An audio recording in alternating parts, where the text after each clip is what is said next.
Dear ladies and gentlemen, greetings.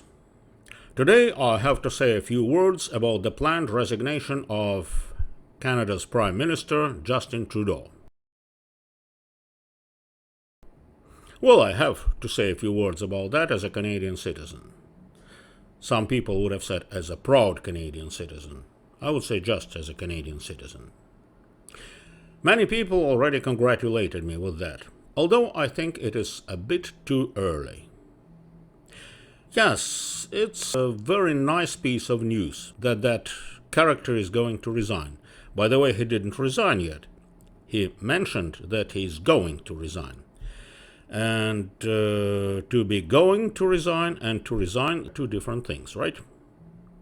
But that's not so important. The most important part of this event that it is a little bit too early to celebrate. Why so? First and foremost, I personally, as a conservative, would prefer Justin Trudeau to remain the leader of the Liberal Party, one of the two neo-Bolshevik parties of Canada. Someone would say, neo-Bolshevik? Communist? They are not communists. Oh yes, they are. The problem is that Bolsheviks and communists hate their legacy because everything they touch turns into rubbish and blood. So they change their names all the time. At first they are Bolsheviks, then they are communists, then they are social democrats, new democrats, liberals. They keep stealing other parties' names, but keeping the same contents. And the contents is simply destructive. They themselves don't believe in that Marxist nonsense about equality, etc. They know it's absolutely wrong and it doesn't work, but their major goal is destruction and to make your life miserable. And they're quite successful in doing that, right?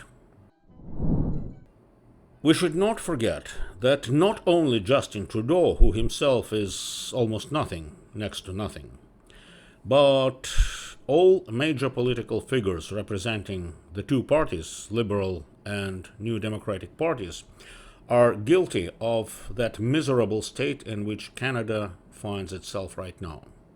Once prosperous country, relatively prosperous country, turned into something that I don't even know how to define.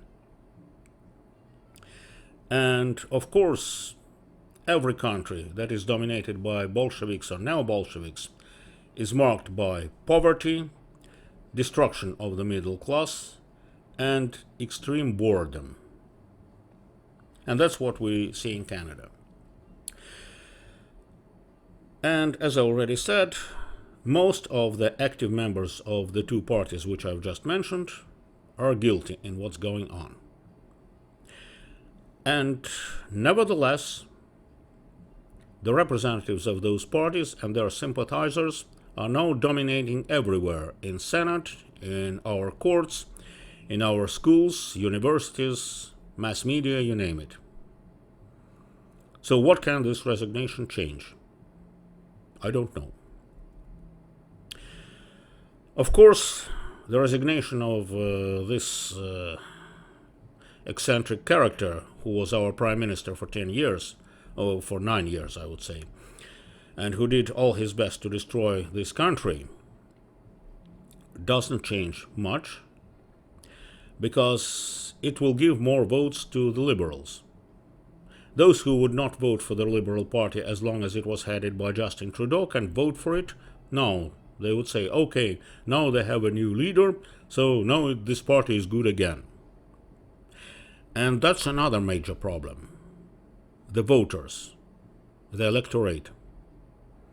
Alas, alas, alas, too many voters in this country are undereducated, with a pretty low IQ, and also they are greedy and cheap, many of them, and they want someone to solve their problems.